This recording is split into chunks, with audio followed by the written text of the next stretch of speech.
નમસ્કાર મિત્રો, હું છું જયેશ હિરપરા. કૃષિ મિત્ર ચેનલમાં આપનું હાર્દિક સ્વાગત છે.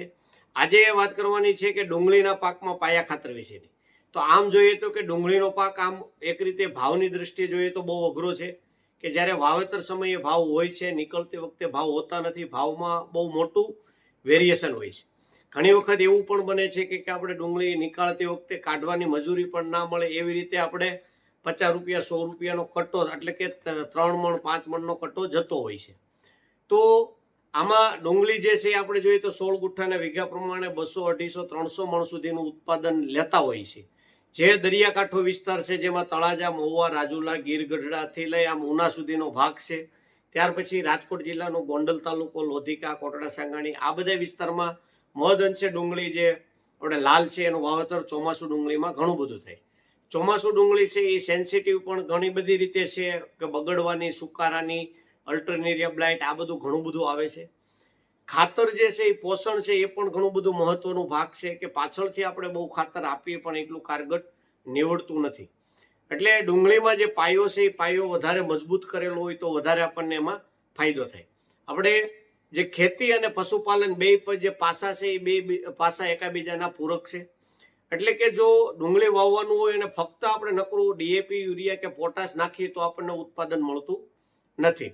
એની સાથે આપણે દેશી છાણિયું ખાતર હોય અથવા કચરો કંઈ પણ હોય એને આપણે હેડવી અને ડીકમ્પોઝ કરીને આપેલો હોય તો એના પછી આપણે જે રાસાયણિક ખાતર આપીએ એનું પરિણામ મળતું હોય. દિવસે દિવસે આપણે જોઈએ તો કે જમીનની અંદર ઓર્ગેનિક કાર્બનનું પ્રમાણ ઘટતું જાય છે. એના માટે આપણે કોઈ પણ પ્રકારના જે ખોળ આવે છે, મિક્સ ખોળ હોય અથવા સિંગલ ખોળ હોય, લીંબોળીનો ખોળ, દિવેલીનો ખોળ, આવા બધા ખોળ પણ આપણે પાયામાં વાપરી શકીએ છીએ.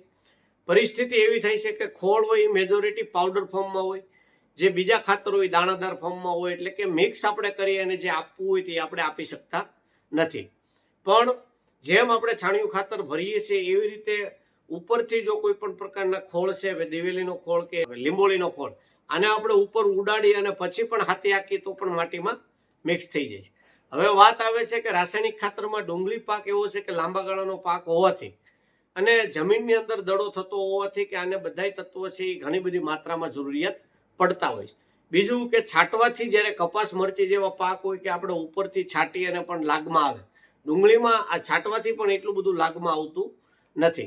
તો નાઇટ્રોજન, ફોસ્ફરસ અને પોટાશ જે મુખ્ય તત્વો છે એ ત્રણેય આવી જાય એ રીતે પાયામાં ખાતર આપવું જોઈએ કે જેમાં ડીએપી છે અથવા જો પહેલી વસ્તુ તો 12-32-16 મળતું હોય તો 1 એકરે 25 કિલો 12-32-16. એ ના મળે તો કે ડીએપી 1 એકરે 25 કિલો અને પોટાશ 1 એકરે 10 થી 15 કિલો. એ પણ ના મળતું હોય તો આમાં બીજા બધા વિકલ્પ આપણે ઘણા બધા બતાવતા હોય. કસ્ટમર કેર નંબર જે છે એમાં તમે ફોન કરી અને માહિતી પણ એની મેળવી શકો.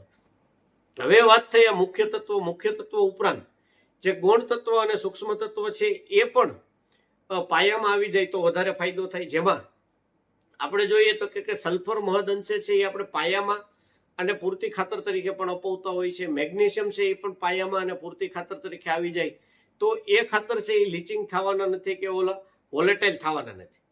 એ જે વધારે જો લીચિંગ થતું તત્વ હોય તો એ ફેરસ તત્વ છે. ફેરસની બહુ આવશ્યકતા જે ડુંગળીમાં હોતી નથી જેવી રીતે મગફળીમાં હોય છે. એટલે આ બધા ખાતર જે આવી જાય સમતોલ પ્રમાણમાં અને એવી રીતે આપણે પાયામાં આપીએ તો એમાં આપણને પાછળથી બીજા બધા જે ફૂગનાશક હોય કે બેક્ટેરિયા છે કે આ બધું આપણને આપવામાં ઘણી બધી સરળતા પડે.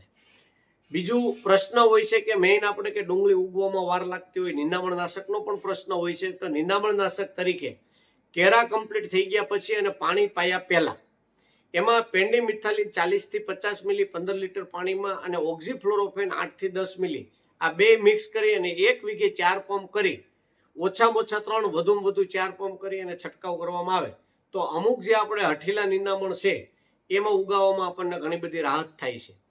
ઉગ્યા પછી આમાં આપણે ટરગા સુપર છે કે ક્વિઝાલોફોપ છે, પ્રોપાક્વિઝાફોપ છે, આવી બધી વસ્તુનો પણ ઉપયોગ કરી શકીએ છીએ.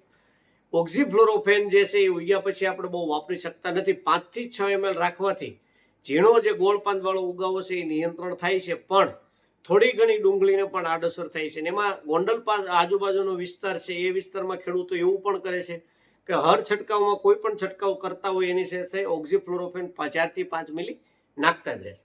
તો આવી રીતે નિંદામણ પણ એક અગત્યનું પાસું છે કે એમાં આંતરખેડ થતી નથી, હાથથી જ નિંદામણ કરવું પડે છે. તો નિંદામણનાશક પણ આવી રીતે અગાઉ આપણે વાપરી શકીએ. પાયાના ખાતર તરીકે જેમ વાત કરીએ એમ છાણિયું ખાતર હોવું બહુ જરૂરી છે. કોઈ પણ પ્રકારના જે ખોળ છે, લીંબોળી ખોળ છે, એ પણ હોવું જરૂરી છે. ત્યાર પછી નાઇટ્રોજન, ફોસ્ફરસ, પોટાશ આવી જાય એ રીતે ખાતર આપણે આપવામાં આવે તો આપણે પાછળથી સારી એવી બીજા કાર્યવાહી કરી શકીએ. કેમ કે પાછળથી એમાં સુકારા ને એના માટે આપણે ટ્રાઇકોડર્મા છે, સ્યુડોમોનાસ છે, માઇકોરાઇઝા છે, આ બધા બેક્ટેરિયા પણ આપવાના થતા હોય તો એની સાથે બીજા ઓર્ગેનિક ફર્ટિલાઇઝર મિક્સ કરી એને પણ આપણે આપી શકીએ.